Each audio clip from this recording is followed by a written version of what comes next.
Og nu nyhederne med Jesdorf Petersen. Her begår en ung mand røveri mod Bjarne Hansens kiosk i Fredericia, og de unge under 19 står bag mange af den slags røverier. Det bliver hårdere og hårdere. Altså, normalt så vil man ikke forvente, at der kommer nogen ind hverken med kniv eller revolver.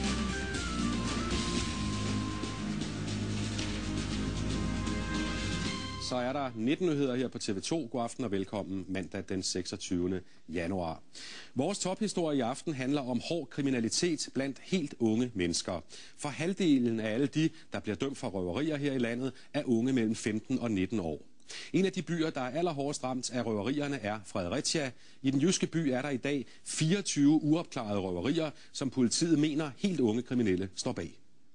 Han virker meget troende, sådan, han kommer ind og sigter lige i hovedet med pistolen. Altså råber, at han skal have pengene. Anders Jacobsen stod bag disken sidst i november, da en ung maskeret og bevæbnet røver forlangte at få kassebeholdningen udleveret. Men indehaveren af forretningen ville ikke lade røveren stikke af med pengene. Og så tager han selv kassetten, og i det han tager kassetten, så siger jeg, nej, det gør du fandme ikke. Og så rejser jeg mig op, og så suger jeg over på fat i løbet herover, og så... Som det kan ses på overvågningsvideoen, lykkedes det Bjarne Hansen at vriste revolveren fra den unge røver, der måtte løbe væk uden pengene. Men du kan se, man kan også se patroner i. Det er jo altså alvorlige sager, når man begynder at begå røverier med skarpladte våben. For 10 år siden stod unge mellem 15 og 19 år for cirka en tredjedel af alle røverier i Danmark. I 2007 stod de bag halvdelen. De kommer ind og er meget truende, og de er direkte, og de forlanger at få pengene hurtigt.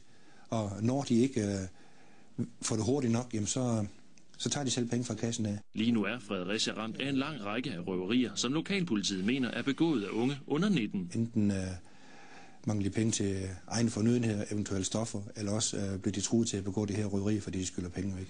I august forrige år begik den nu 18-årige Dennis Brandt røveri mod Statoil-tanken i Taulov med Fredericia, og han fortryder ikke, selvom røveriet stadig påvirker de personer, det gik ud over. De kan bare finde den arbejde. Hvis du arbejder på en tank, så ved du, at den bliver røvet.